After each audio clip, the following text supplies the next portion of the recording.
안녕하세요. 육아를 깊이 탐구하고 나만의 육아 방향을 찾아가는 로우맘입니다. 0, 3세 아이에게 한국어와 영어를 동시에 비중 있게 노출해주면서 동시적 조기 이중언어 습득을 목표로 해볼까 고민 중이신 분들을 위해서 방향을 잡기 전 무엇을 고민하고 확인하면 좋을지 공유하겠습니다. 만 3, 6세의 이중언어, 학령기 이후 제2외국어 학습, 해외에서 한국어 지키기에 대한 내용은 이중언어 로드맵 체크포인트 시리즈를 통해서 계속해서 공유해 드릴 거예요. 기본적으로 만 0, 3세에 시작하는 동시적 조기 이중언어 습득은 이중언어, 다중언어, 환경에 있는 가정에 적합한 목표입니다.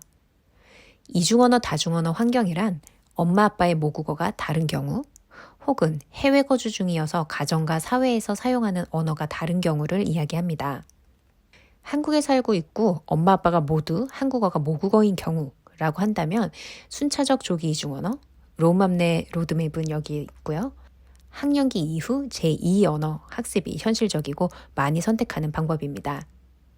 하지만 이중언어 환경 가정이 아니더라도 0, 3세부터 시작하는 동시적 조기 이중언어를 고민할 수도 있겠죠.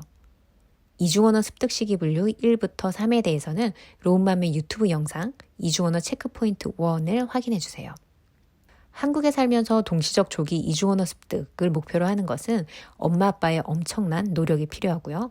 아이의 기질 또한 주요한 변수이기 때문에 노력 대비 성공 확률이 상당히 낮습니다. 하지만 엄마 아빠의 로드맵이 확실하고 꾸준히 아이에게 이중언어 환경을 제공해 줄 수 있는 부모님의 지구력과 경제력이 동시에 있다면 불가능한 목표는 아닐 수도 있어요. 이어서 잠시 부모의 지구력뿐만 아닌 경제력이 동시에 필요한 이유는 조기에 습득한 이중언어는 자연스럽게 습득된 만큼 또 빨리 잊혀질 수 있기 때문입니다.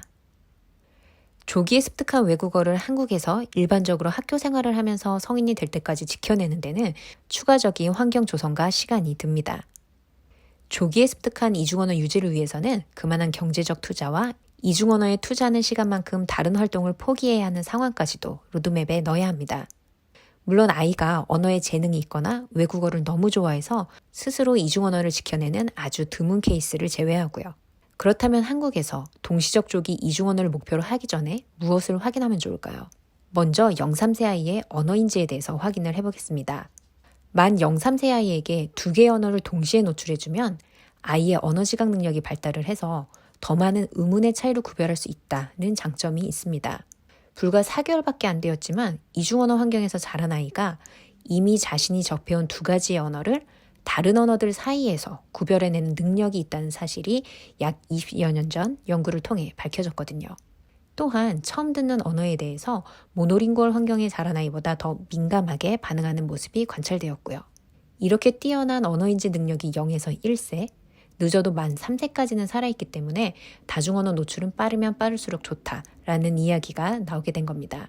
그리고 잠시 삼천포지만 만 0, 3세의 조기 이중언어에 불이 붙은 히스토리와 동시적 조기 이중언어 습득을 위한 조건 두 가지를 잠시 알려드릴게요.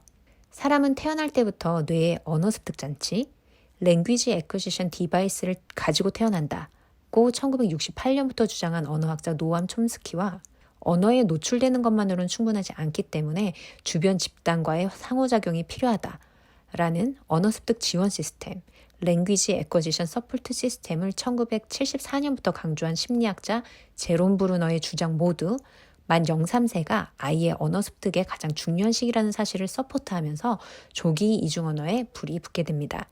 그리고 엄마나 보호자가 반복적으로 습관적인 접촉과 함께 아기와 더 많은 대화를 나눈다면 아이의 언어 발달은 더 좋아질 수 있고 놀이방이나 유치원처럼 꾸며진 장소보다는 실제 상황에서 언어를 접하도록 하는 게 좋다라고 알려지게 되었고요. 아이가 말을 배울 수 있도록 만드는 힘은 엄마나 주변 사람들과 소통하고 싶어하는 욕구 때문입니다.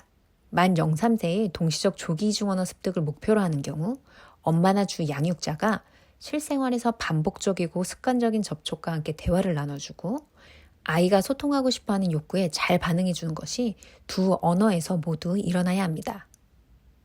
그럼 다시 본론으로 돌아와서 동시적 조기 이중언어 습득을 목표로 하고 싶다면 만 0, 3세에 이중언어에 노출된 아이들의 언어 발화에 대해서도 확인을 할 필요가 있겠죠. 이중언어 환경에서 자란 아기의 어휘 형성은 단일 언어권 아기들보다 불리할 수밖에 없다는 것 또한 확인된 사실입니다. 이유는 언어 하나만 따져봤을 때 보통 아이들에 비해 확연히 적은 어휘에 노출이 되기 때문입니다. 한 언어에서 같은 나이의 바이링구얼과 모노링구얼 아이가 쓰는 어휘수를 비교해보니 큰 차이가 날 수밖에 없는데요. 하지만 사실상 18개월 된 바이링구얼 아이들이 습득한 두 언어의 어휘를 모두 합해봤을 때는 모노링구얼 아이와 마찬가지로 50단어 정도라고 합니다. 미국의 언어학자인 수잔 쿼이는 자신의 딸을 대상으로 초기 습득 어휘를 한번 분석을 해보았는데 영어와 스페인어 환경에서 자란 딸에게 22개월 무렵에 약 300개의 활성 단어, 그러니까 스스로 발할 수 있는 단어 목록이 생겼다고 해요. 그중 절반이 영어, 3분의 1이 스페인어, 나머지는 어느 나라 말인지 잘 구분할 수 없는 단어였다라고 합니다. 바이링구얼과 모노링구얼 환경 아이들의 어휘 발달은 이렇게 다른 방식으로 진행이 됩니다.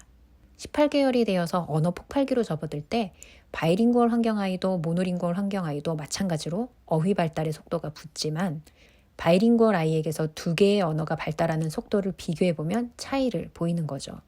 대부분의 바이링구얼 아이들에게 단어의 균형은 한쪽으로 기울기 마련인데 한쪽 어휘가 풍부해지면서 다른 쪽 언어의 어휘 발달이 그만큼 늦어집니다. 하지만 다행인 것은 꼭 평생 이렇게 되는 것은 아니고요. 그러다가 열세에 있던 언어의 어휘력이 어느 순간 폭발적으로 늘어날 때가 있는데요. 해당 언어국으로 여행을 가는 경우 등이 이에 해당됩니다. 오케이. 이러한 이유로 이중 언어를 0, 3세에 동시 노출하면 모국어의 발화가 단일 언어의 노출 경우에 비해서는 늦어지는구나를 알게 되었어요. 그렇다면 계속해서 조기 이중 언어 노출을 통해 바이링구얼이 된 아이들과 단일 언어 환경에서 모노링구얼로 자란 아이들의 인지 능력과 창의력 비교, 이중 언어와 지능, 이중 언어의 효과, 이중 언어의 관리, 한국에서 동시적 조기 이중 언어 습득을 목표로 할 때 맞이할 수 있는 한계점 등에 대해서 앞으로 이야기를 이어가도록 하겠습니다.